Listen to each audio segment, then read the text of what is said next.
Hello and welcome to the Flix Forum podcast, where each episode we go back and we look at a Netflix original in the order of release. This episode we have Netflix 166th film from 2019. It's the comedy called Otherhood, directed by Cindy Chupack. It stars Angela Bassett, Patricia Arquette, Felicity Huffman, Hoffman, Lacy and Sinqua Walls. I'm Jesse and I'm here with MJ. How are you? I'm good. How are you? Good. I'm very excited for this one. To be honest, I'm pretty pumped to talk to you about this. Well, I'm excited that you're excited because I probably wasn't as excited to talk about this one as I have with other films. So maybe, good. Maybe I'm happy to do some more listening. Oh, good. After I watched this, I was like, oh, this is one that I'm looking forward to, and I feel like I haven't had that in a while. So that's excited me. Well, good. I'm glad that you're finally, in a good place. You actually want to talk to me as opposed to it being a chore for you. Yeah, definitely. Talking is a massive chore. We'll get into it. We do our fast flicks to start off. So give us your quick summary of what this one's about. I don't like my fast flicks here. I'm going to preface that straight away. And the reason I don't like it is because it's a weird plot and it's a bad title. And I think that's thrown me. So my fast flicks is 3 mums decide to drop in on their respective adult sons and surprise them by staying with them for a few days. Yeah, that's the story. So it's my elevator pitch, right? Yeah, all right. Mine's similar. I've just got a few different words. So 3 mothers travel to New York City to surprise their sons and try to reconnect. That's right. I should have mentioned New York City. That's a good one because that was a big part of it. Reconnect is a good part of it too. So you've cleaned up what I probably should have done. Well, we're both on the same gist. So this is a couple of interesting things that we can probably talk about how this one came together. So fill us in on what we learned about this movie being made.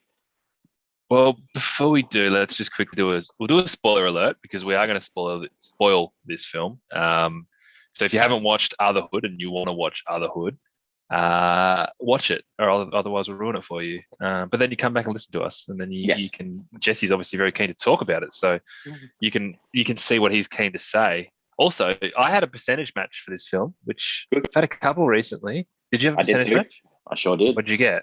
I had 74%. I had 55. Oh wow! Netflix was basically saying, "Just keep scrolling, MJ." Yeah. That's really low. That's incredible. That it's really low. Saying, don't even bother. Just ignore it. Yeah, they're not normally like that. But anyway, let's talk about how this film became a film that I could choose to watch. So it's based on the 2008 novel called "Whatever Makes You Happy" by William Sutcliffe. Not familiar with the novel, but from what I can gather, it was pretty true to the film, or vice versa.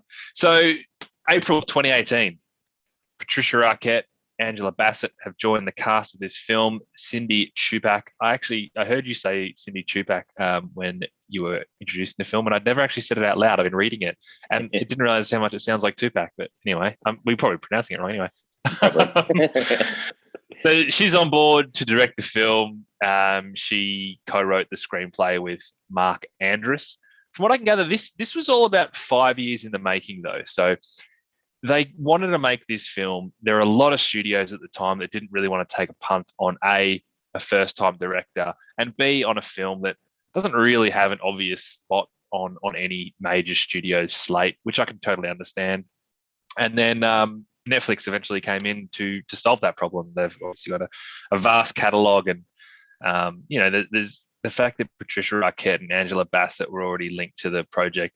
Gives Netflix a much more of a guide to say, well, we've got other films with them in it, and we can push people here and there, and it's a good fit. So I did read that Viola Davis, Diane Keaton, and Michelle Pfeiffer were originally cast as the leads. I do think these were just rumors, though. I think I read somewhere that they never actually accepted these roles officially.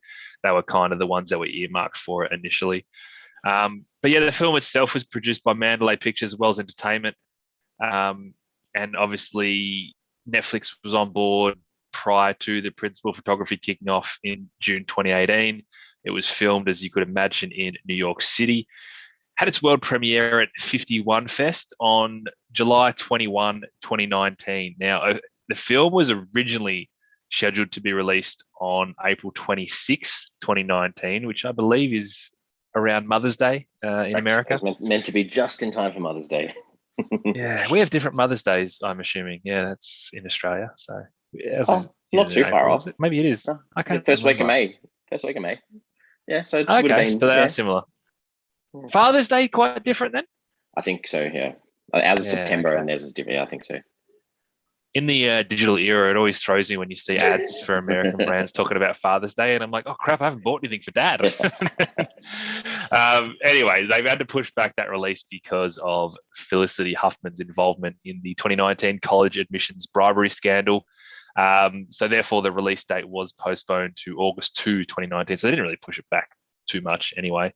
The irony of this is that the Felicity Huffman scandal is now a part of a Netflix released documentary called Operation Varsity Blues, which obviously documented the scandal. It was released earlier this year in 2021. So they got to have their cake and eat it, to be honest.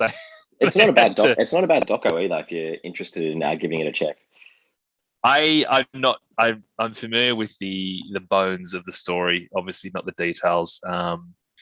It feels like a very American sort of story with the whole college system. A lot more with sports scholarships than I think Felicity Huffman's was quite minor compared to some of the stories that you do here. Yeah, hers was just like a bit of a handshake deal to get her daughter into a good college. Yep, to help with the SATs or the exams, I think, and a few of the others were quite a lot bit more scandalous. Which I did read as well that her daughter did eventually, get into college on her own merit after this. So we should mention that as well. So well done. Yes. The other thing I do have to say is that on October 17, 2019, so it's about 2.5 months since the film released, Netflix announced that it had been viewed by over 29 million viewers after its release on their platform. So big numbers, but again, Netflix numbers very different to everything else we see. But anyway, that's the film in a nutshell. I guess this is a good time to talk about that too, with Netflix. They're being a little bit more transparent at the moment, where they've actually put out a website that they update every Tuesday with the actual figures or the viewers across the world. So you get a bit more of an understanding these days as to what's actually being watched around the world. So yeah, like you mentioned, who knows what they're actually reporting off back in 2019. Very different time. You've covered everything pretty well. There's not an awful lot more that I can add. I guess the tagline. Did you see the tagline? Didn't see it. No. Okay, so the tagline was "Life Beyond Motherhood." Which I don't mind. Okay. It's not too bad. Not too bad. It's not too bad. You're right. It's not too bad. Particularly with the title that you've mentioned, that if you had a title that included the word, if you had the title with the word mother in it, then obviously that tagline probably doesn't work as well, and it probably leads me into some of the translations of this title around the world, and obviously we've got the book is called Life Beyond Motherhood, so a lot of the titles around the world sort of go off that, I guess, where Argentina, Mexico, Spain, it's called More Than Mothers. And sort of, and same with Brazil, it's called Mother and Much More. So this idea about connecting the title to what the film's actually about, I guess, rather than one take, like literally the Otherhood line was one line of dialogue that it didn't really stick too well, I guess. In Finland, it's called, I'll list a few off here. Finland, it's called Mother's Journey. France, it's called Our Lives After Them. Then we get a little bit more obscure. In Greece, it was called The Mother Loses the Child. Very blatant. Very blatant there. That's not bad. In Hungary, it's called Mother's Invasion. It sounds like a sci-fi. But it's kind of, if you're the son, that's how it feels. Correct. This one I quite like in Italy, Life After Children. So I think that's a nice one. Poland, they just went blatantly like mums without sons. Okay, I don't like that one because they have sons. Correct. Anyway, go on. Vietnam Mother's Journey, and then the last two, these ones. So Russia, it's called Kinship. Okay. Yeah, and my favorite in Taiwan, it's called The Empty Nest Tour. Oh, that's great. Yeah. Quite original, that one. Not too bad at all. Seriously, all of those titles are better than Otherhood. Like all of them. Yeah, it's just great to see. Sometimes, yeah, it's just some of them are quite funny, but yeah, I don't even have much more to say to that. The We'll keep fact that moving. there's so many different titles there per country, there must have been so many countries that are just like, this title sucks. Let's make our own. And the person in Taiwan absolutely nailed it. But Yeah. it's just, it just shows you that they need to spend more time with this stuff. I know we probably critique titles more than we probably thought we would, but there's just been some ordinary titles. I agree. This one did win an award. It was nominated and won one award at the Reframe Festival. So one for Best Feature. So well done on that award. Never heard of that awards category, but well done. And as you mentioned, hit Netflix on the 2nd of August 2019. It was held off in Norway until October. Not too sure why. Couldn't work out, but didn't hit Netflix until October. Yeah, that's about it for me. So we can probably lead to the consensus on this one. What are people saying about their thoughts? It is on IMDb sitting at a 6.1 out of 10, that's a good score. You'd be pretty happy with that for a film like this. 11,000 ratings, not a huge amount of people, but enough. And it's a bit lower on Letterboxd at 2.7 out of 5. 5,500 ratings for that one. So I'd never heard of this film, I'll be frank. Not a huge amount of, that's why I probably had a 55% match. They're like, you don't want to watch this one. But not a huge amount of ratings, but not terrible.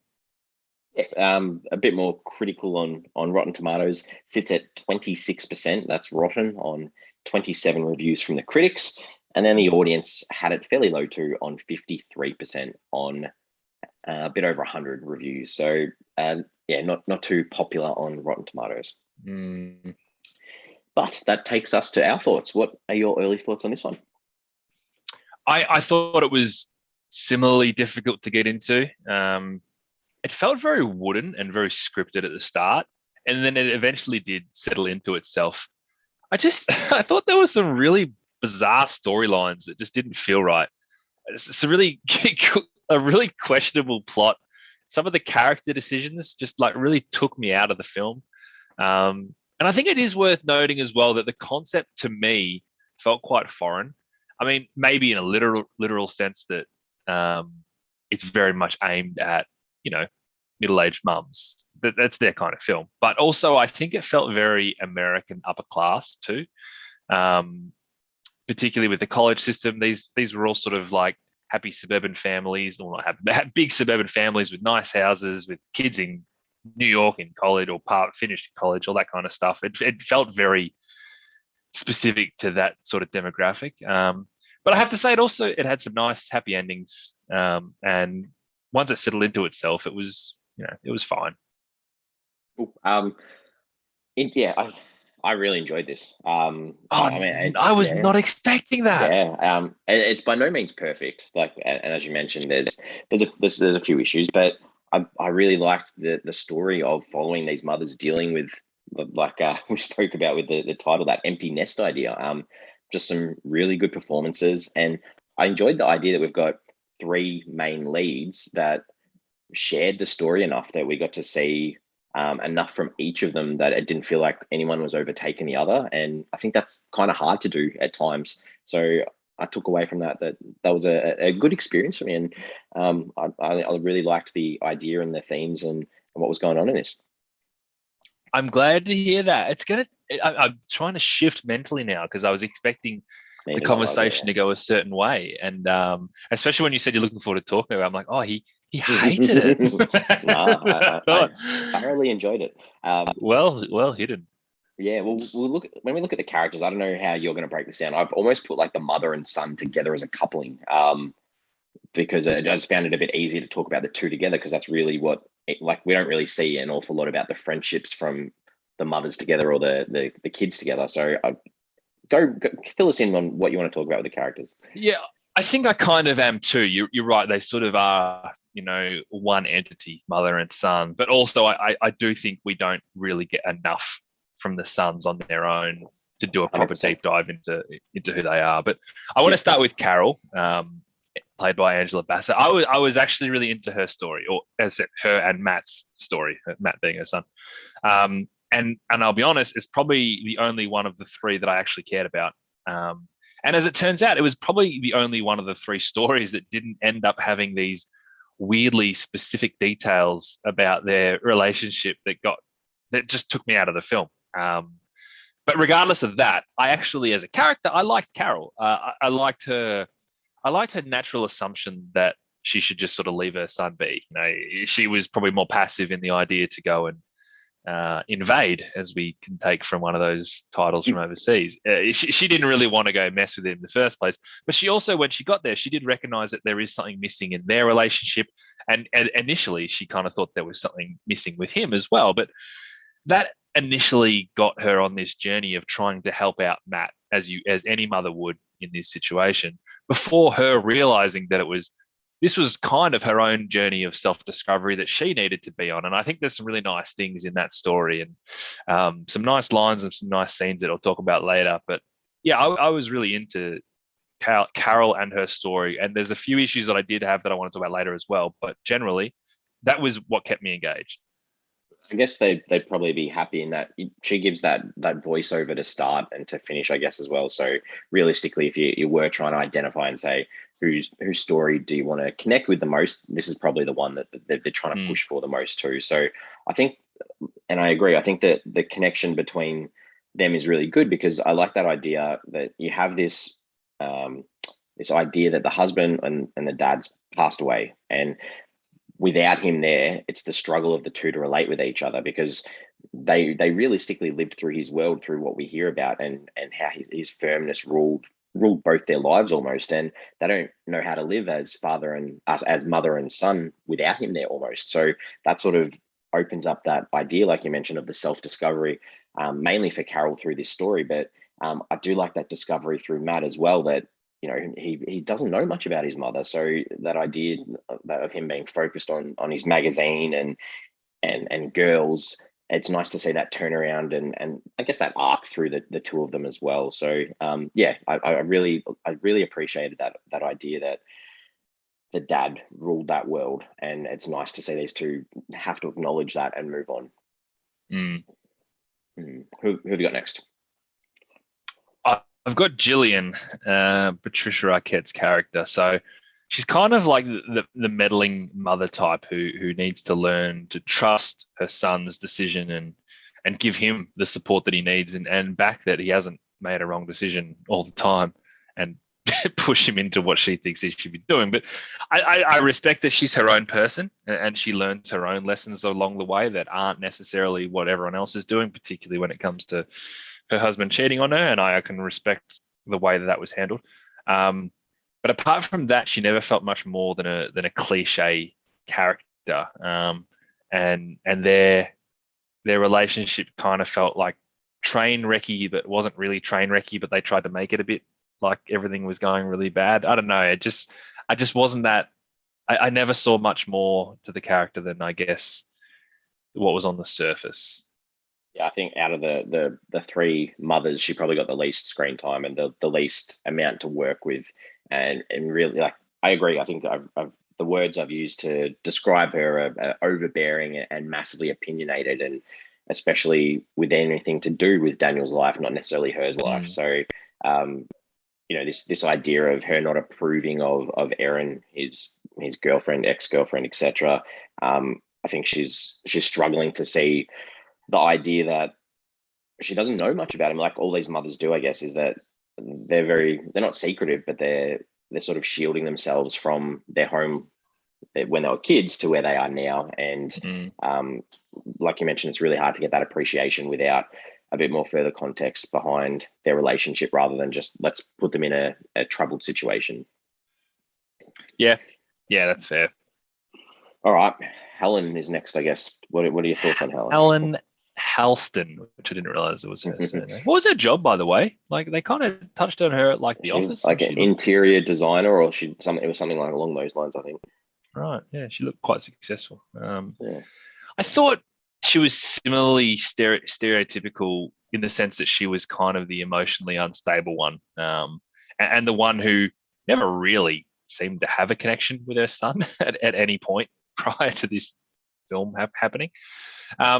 I did appreciate her story by the end, and the hurdles that she had overcome to be where she is. But it did bother me that she was almost like a hyperbole of a person in this situation. Everything, and I guess that's a film, right? It needs to be entertaining in some sense, and that's why a normal person would be sort of living. No, I'm going to show you living here, but she's living up here, kind of thing. And that kind of, I guess, took away from the reality of her going through some real turmoil. And I think the idea of her son not coming out to her as gay was never the issue, as much as she was shielding herself from other issues, particularly with her failed marriage. And that meant that she hadn't moved on with other things in life and realized that where she was. And I did appreciate that side of the story. I thought it was done in a bit of a wacky kind of way.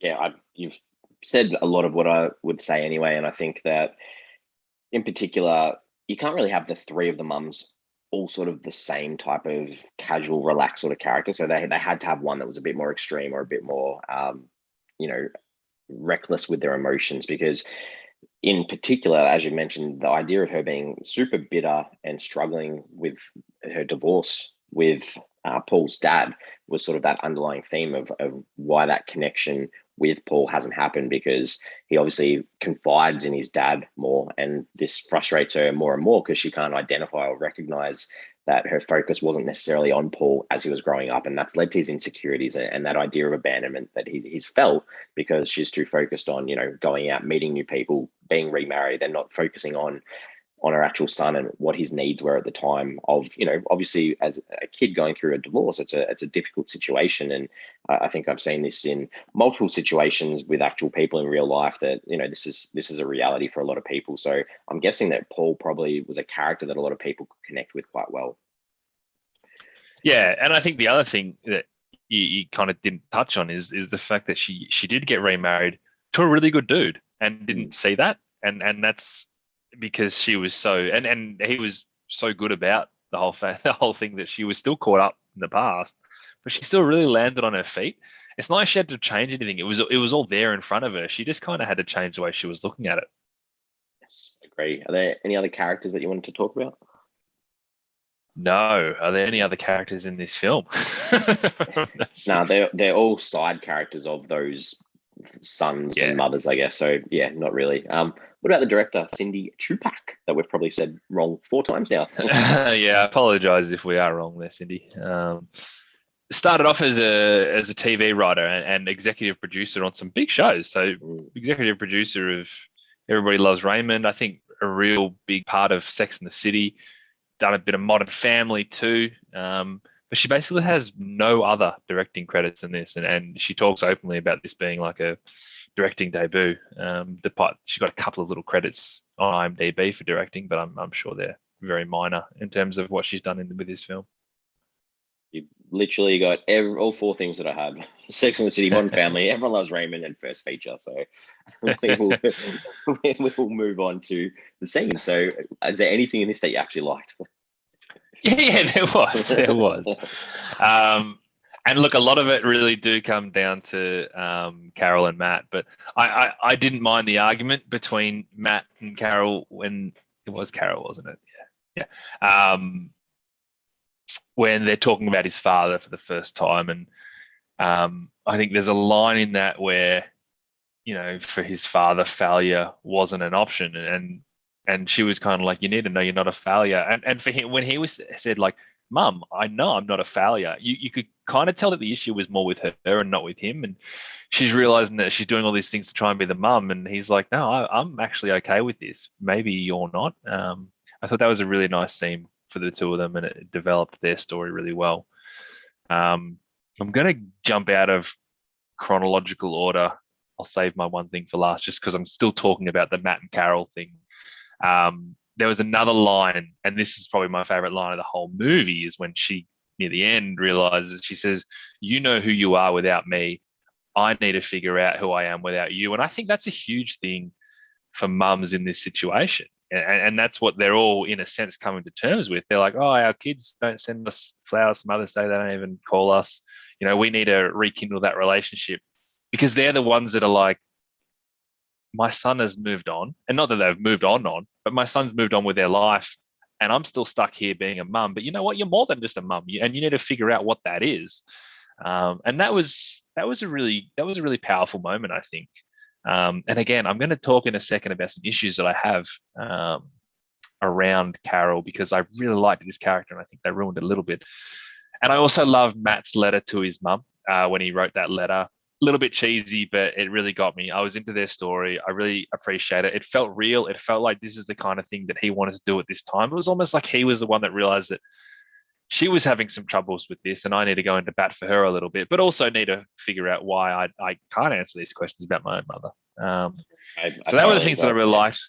Yeah, but there's also one funny line, but I'll keep talking about that thread. Yeah, I was just going to say it was nice to see that he didn't do it solo as well. I think that including that I think her name was Julia, character that the mum had met at his work party, and including her in that to sort of give him that support on how to do it, because at that stage I felt like he still probably didn't have the ability to do that. And even just a couple of bits of dialogue from her to support him and say, let's do this together, get a pen, write it down.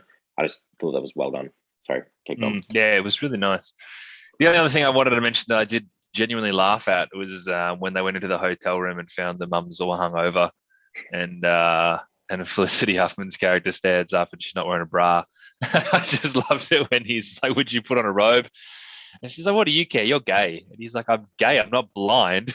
It was, I actually I wasn't expecting it. It was very funny.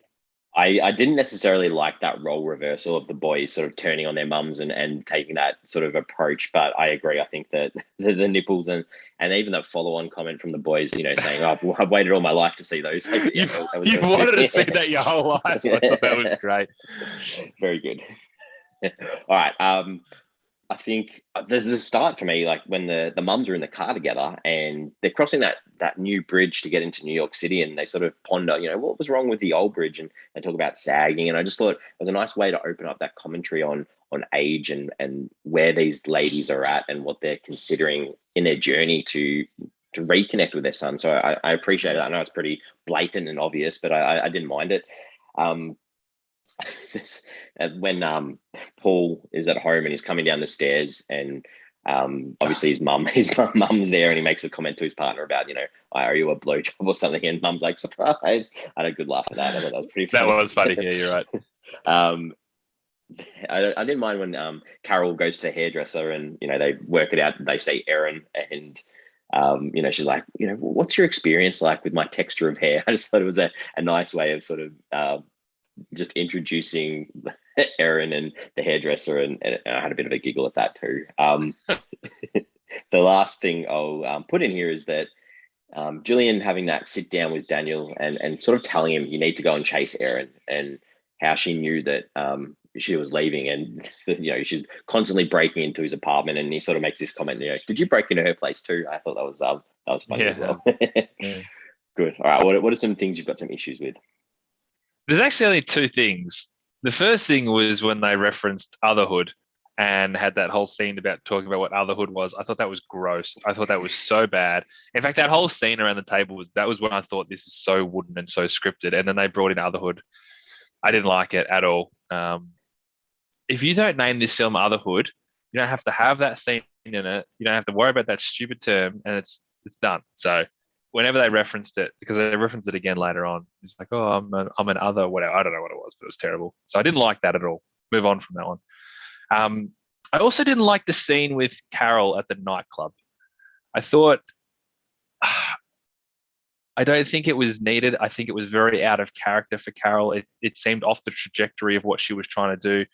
And her being drunk and weird didn't feel like it was required, but also Matt's response didn't feel like it was required either. Everything about it just felt forced so they could have like a big hoo-ha fight, which didn't seem like they needed that in their couple. In their relationship.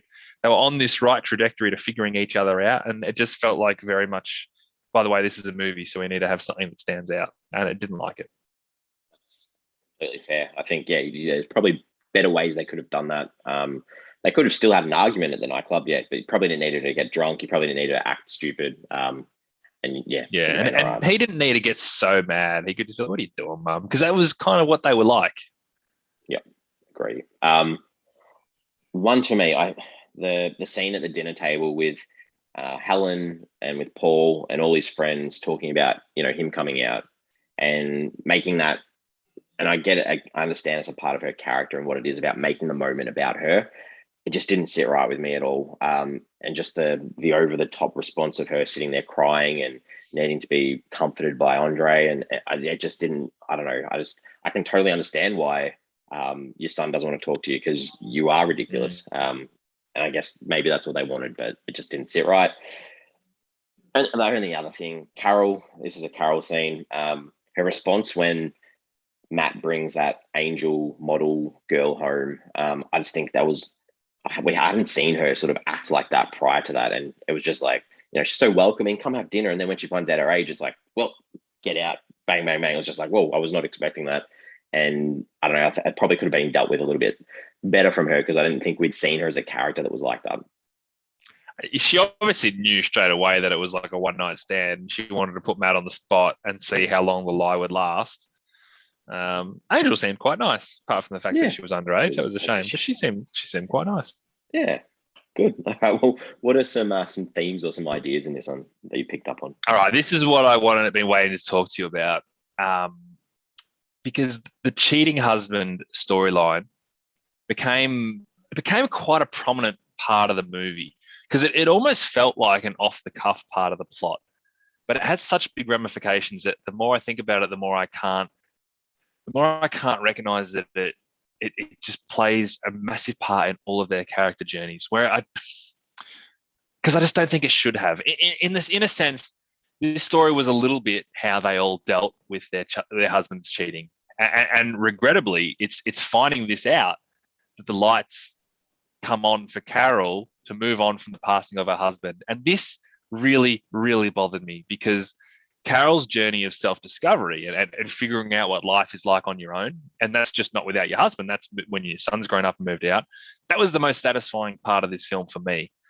I don't like it that her husband had to be such a cheating asshole for her to discover this. I wanted her to discover this anyway, because I think that is so much more powerful and so much more about what the film's trying to do, because she was strong enough to move on without it. And I thought it was cheap, and I thought it was belittling to her character that she needed this big light bulb moment to actually move on. When she was there anyway, you could have just left that off, and she goes on that, and it means so much more to me, because now it's like I'm moving on because he was an asshole, not that I'm moving on because grief is hard, but I'm working my way through it. I really, really didn't like it. I think that's really, really, really good pickup and a really good point, because as you mentioned, we already know that the father was an ass, so we don't need an extra vengeance against him, because we already know how controlling and how a dictatorship almost his father like presence was. So we don't really need a further kick in the barrel, because we already seen her rebuilding through this acknowledgement. Okay, I need to go find myself because I've worked that out with my son, and she would have got that letter from him anyway. So yeah, I agree. We probably would not have needed that at all. And on the flip side, I kind of like the situation with Gillian and Helen, that they dealt with that situation differently, because both have their merit. Like the idea of Gillian saying like, yeah, he cheated on me. You know what? I decided to forgive him and take him back because that's what I wanted. And that's cool. That's good to put that in a movie and show different sides of it. But I just didn't like it. They just belittled this entire character development for me, because if she had known that all along, she would have moved on straight away. And that wasn't, the story was so important for her to move on. And she does. She's the one that really does move on, and she travels and all this kind of stuff. But it really cheapened it for me, and it really disappointed me. So I've really talked about that, but I know there's some other themes. And like, what other themes did you have for this film? Because I focused too heavily on that one. It's fine. I reckon, like, leading in from that idea of truth too, because all these characters are lying or being deceitful at some stage about their actions and what they're doing. And it leads to that idea of forgiveness for some of these characters. And we obviously have that scene at the end at the wedding where, even though we've all got differences and ideas of this truthfulness impacting their relationships, they're able to move on and be happy together for other people. That it's a part of this, lifelong friendship between mothers and sons. So obviously that's an important thing. And you can't go past the idea of motherhood too, and this ever-changing role of what a mother entails between love and that fine line between allowing independence and respecting space and working out who you are without your kids, which is something that obviously these women need to do. And that idea too, while doing that, you're dealing with aging. And there's a line in there about why is everyone anti-aging. Let's death is what anti-aging is. So let's live our lives and be with our family, be with our friends, and focus on the important things. I think that's about all that was nice as well. Yeah, no, you did good. I also think that there was a really good line early on. I think it was in one of the scenes I didn't like, but where they talked about how motherhood, in a sense, is just like a slow burn breakup. Like, yes, they're slowly like moving away from you the older they get, and you're kind of not prepared for it in a sense. And being who we are, we can't empathize with that because we've not been in that position. Now, obviously, from a male perspective, it's probably the same, and we might feel that one day when our kids are older. But like, we're on the other side of this, with our own mothers. Like, you don't actually realize that because you get to a point where you're like, I don't need you all the time, Mum. Like, I do my own thing and just give you some space. For them, it's just like, well, I've given you everything for so long, and it's like a breakup. It's like a really slow breakup that is coming. Very, very true. All right, we move on to what we took out of this film. So what did you take from this? Yeah, I know I just spoke about a really relatable theme just then, but I think this is probably one of the biggest culture gaps that I can remember watching an American movie. We don't have too many culture gaps as Australians watching American movies. We have very similar cultures. We have very similar societal themes, but this one just felt very American. It felt like a very American film. The concept of moving away from home to go to college and therefore start your life somewhere else just doesn't happen that much in Australia. And it felt like I was watching someone else do something that I was never going to do in that sense. But and that probably took me away from it a little bit. The other thing that I took away from the film, though, is that Patricia Arquette is deceptively really short. So many of those scenes, I didn't realize that Patricia Arquette was so short, but I did look, and she's 5'2", 157 centimeters. Very short. Very short. Yeah, that's a good observation. I'm even taller than that, so that makes me feel tall. I think, and I can completely understand what you said with that idea of moving away, but I don't know, maybe I connected with it because I was like, even if I'm not that far away physically from family, I feel like the ideas and the themes that came through for me, I could still relate to them. So it's interesting how two people can. It depends. I guess it depends on how into a film you are too. Like whether if you're off put at the start straight away, then you're going to be like, okay, I'm really not on board with this. So yeah, it's an interesting. I'm talking from a very literal sense, though, right? Like, yeah. I'm talking from the storyline is very literally okay. Well, this story doesn't happen in Australia, but you're right. Yeah. There's no doubt the themes are incredibly universal. Yeah. I think, and I mentioned this, I guess, a little bit earlier too, where the three characters, they're sort of drawn out in this short runtime and build these stories that you can still see where they're going and where they're coming from. And I think I possibly wanted more from the boys getting together at various stages, though, like because these relationships from the mothers are based on these boys being friends when they're younger and still friends. And the opening scene is the boys together, after a night out, and then we see them one other time making mention after they go to see their mums, oh, let's go have dinner together. And that was pretty much it. And I was like, the whole crux of this film is around their friendship. So it would have been nice to see them catching up at various stages maybe. And I thought the exact same thing. And it makes me, I think it's a strange choice to open with that scene in hindsight. Yeah. Only other thing, there some covers of some songs in this. I quite liked the versions of The Boots Are Made for Walking, and there was another one over the opening titles. They were cool little takes on some famous songs. Okay. I can remember The Boots Made for Walking. Boots Made for Walking, yeah. And there was obviously that post-credit scene of them doing that song in the car as well. I actually really liked that. That's good to see. Did you see the whole crew there? It was cool. That was quite nice. IMDb, did you jump on to check anyone out? I jumped on twice. Jake Hoffman, who played Daniel, very familiar face to me. He's in Wolf of Wall Street. He's in The Irishman. He's in Click. And maybe it is Click, but nothing like I was like, that's definitely you. Maybe it's just I've seen him in enough things to think that's why he's familiar. The other one for me was the mum that had the sperm donor baby the blonde girl on the park bench, was she was in How I Met Your Mother. She played Quinn, who was Barney's love interest for a few episodes, maybe even close to a season. So I thought it was her, then I thought it wasn't her, and I'm like, you know what? I'm going to check, and it was her. Well, straight away when we saw the opening scene, I recognized that dude from one of those Christmas movies we did on. I was going to say that. Did you recognize him? Yeah, Christmas Inheritance. I was like, I don't even need to look up. He's got such a distinct face. I think is it Jake Lacy or whatever his name is? He does, doesn't he? He's got this real kind of the jaw and the cheeks, and I don't know, some real blockhead kind of thing. Yeah, I recognize him straight away too. Didn't need to look him up, but I've done I think this is a couple of weeks in a row. I looked up Frank, who was Helen's husband, Damien Young. He's been in a lot of TV shows I've seen, but it's another House of Cards one.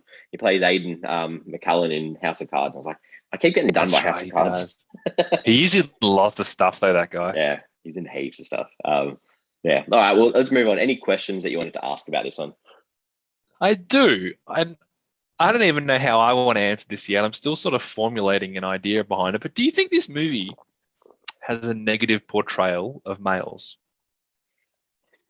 It's quite funny because I'll have a follow-up question to this. I think I don't know if it's negative. I think it's probably a critique on the respect that, or the connection that males possibly sometimes struggle to have with their mothers once they have a career, they have families, they have partners. So maybe it's more about that idea of how do you fit in that time and that space to actually put out and reach out to your family, not necessarily just your mothers, but your parents overall, because we got to reflect on and think about where they're at in their life. They've spent the last 20 years looking after you, and you've been everything to them, and then all of a sudden they're not in your life as much. So it's a tricky one. I think that's fair. I think that's a nice answer. I think I'm clouded by the fact that all three of their husbands cheated on them. And that's the only real reference that we get to them as husbands. And that's what made me thinking, are we viewing the sons as being bad sons? Or are we viewing it as being, this is a part of life that we need to deal with? And I think you're probably right in the sense that there's a level of, males being emotionally unaware as opposed to being, deliberately uninclusive. But yeah, it just got me thinking. I'm like, it's not a great look for males in this film. But then you look at Helen's new husband, and he was good. I mean, he was a bit of an asshole at the start, but he was actually a really decent guy. And if you really wanted to be quite negative, there's probably still a few scenes in there that they could have left out. So I'm unsure, but yeah, that's why I wanted to ask you. Well, even like you look at Paul and his connection with all his housemates and his partner, they're pretty positive as well. So, sure. But yeah, like my follow-on, we've almost answered it anyway, because the sons, and usually in a film you have a villain, and there's no real villain in this film. So are the sons the villains of this film because of their neglect of their mothers? Good point too. Yeah, that's a good point too. I mean, I guess who's watching it is different as well. If you're really relating to the mothers and you're like, oh, this is me. But then again, I guess you still wouldn't think of the son as a villain. Maybe this is a film without a villain. It's a film about relationships, which is fine. Good. Any other questions? No, I don't. No, good. All right, well, that takes us to the end almost, where we wrap it up and give a rating out of 5 to come up with an average. So give us your final thoughts. Yeah, I think in the moment, I probably didn't mind this movie too much once it got itself out of the mud, which for me, it was in the mud early.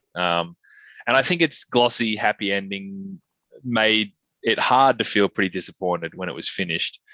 On reflection, I thought it was pretty jerky. I thought it was weirdly paced, and I thought it relied on some really odd plot points. And that just kept constantly keeping me at arm's length from actually really connecting to the film. But I'm going to give it 2 stars.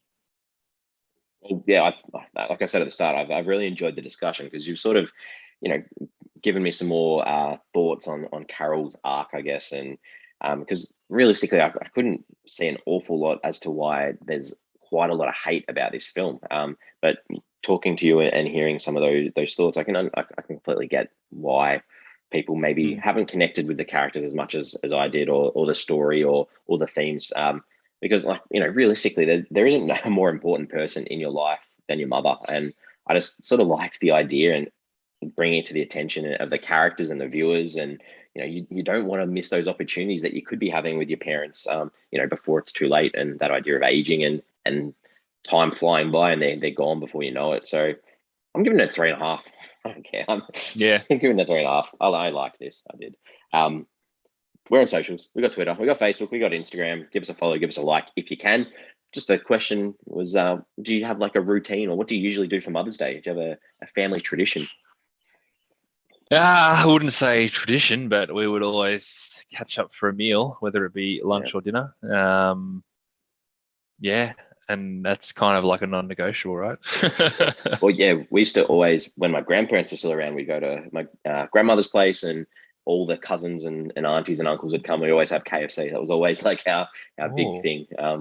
That was our Mother's Day. That was a bit of fun. That's nice. I like that. I like what you said, Jesse, in your summation. And I think, and I'm not trying to be overcritical, because I think everything that you said is really nice as to why this film worked. But I just feel like you could just take all what you said and then not make the film have to have a son who never came out to his mum and then ended up being a sperm donor, and that being such an important part of the plot. Or I guess Daniel's story isn't that too bizarre, but why can't we just have like really normal, relatable things? Why does Matt have to be this big shot art director? And I know that's how Hollywood makes films, but I'm just thinking like, and I know I'm a Richard Linklater fan. Richard Linklater could make a film with these exact same themes, and it would just resonate so much more, because it would be like, oh, that's exactly like my life. It's a really mundane, simple thing, but it means so much to my relationship with my mother, and we need to work on that. And I think that's where it lost me, is that I really appreciated the themes and I related to it, but it was just so wacky and bizarre that let's go to New York and just crash with our, like, I don't know. It just, that's probably what pulled me away from it. And I'm only thinking this now. That's why I want to say it. No, and in saying what you've said too, I think that this is a big mishmash of them trying to get as many different types of representation types of characters in there as well. You've got gays, you've got African Americans, you've got Hispanics, you've got whites, it's like they've tried to include every kind of stereotype that you can include, to say we're being inclusive, I guess. And sometimes that doesn't necessarily work unless you're focusing on the disadvantages of one particular class in society or something like that too. And you also add in the fact that you're dealing with people who have been through divorce. You're dealing with a guy who wants to get engaged, but he doesn't know how to commit. You're dealing with a guy who loves being single. Like, every little thing is in this one film, as opposed to just like picking out the key themes and poking them somewhere else. Yes, very, very good pickup. So we will be back again next week. I'm going to censor the title for this. So we're just going to go with, it's a 2019. I noticed this. 2019 Indian Hindi language romantic comedy. The English translation has the F word in it, so we're going to leave that out. It's called Love Effed, but we're going to relate to it as the title of Joon Kahan Bata Adil. So that's what we've got next week. Bit of a mouthful for myself, but it's directed by Adish Kilsuka. It stars Khushbu Yudhaya, Rohit Kakat, Himanshu Kohli, and Mohammed Sakia. So that's what we've got next week. I typed in that title in IMDb and it just came up with the English title. I'm like, this isn't what I typed in. Yeah. Who's playing a gag with me? And then I realized that was the translation. So there you go. So could be a good one. It's been a while since we've had an Indian rom-com. So we've had a few hits and misses. We have had hits and misses. I actually read the plot line for it. I'm kind of into it. I think it's going to be all right. Good. Well, I'm looking forward to that. And as usual, I've enjoyed chatting to you about this. So thank you. I've enjoyed this a lot more than I thought I would. I thought it'd be really run of the mill. So that's been great. Good. Excellent. I will see you next week. See you then.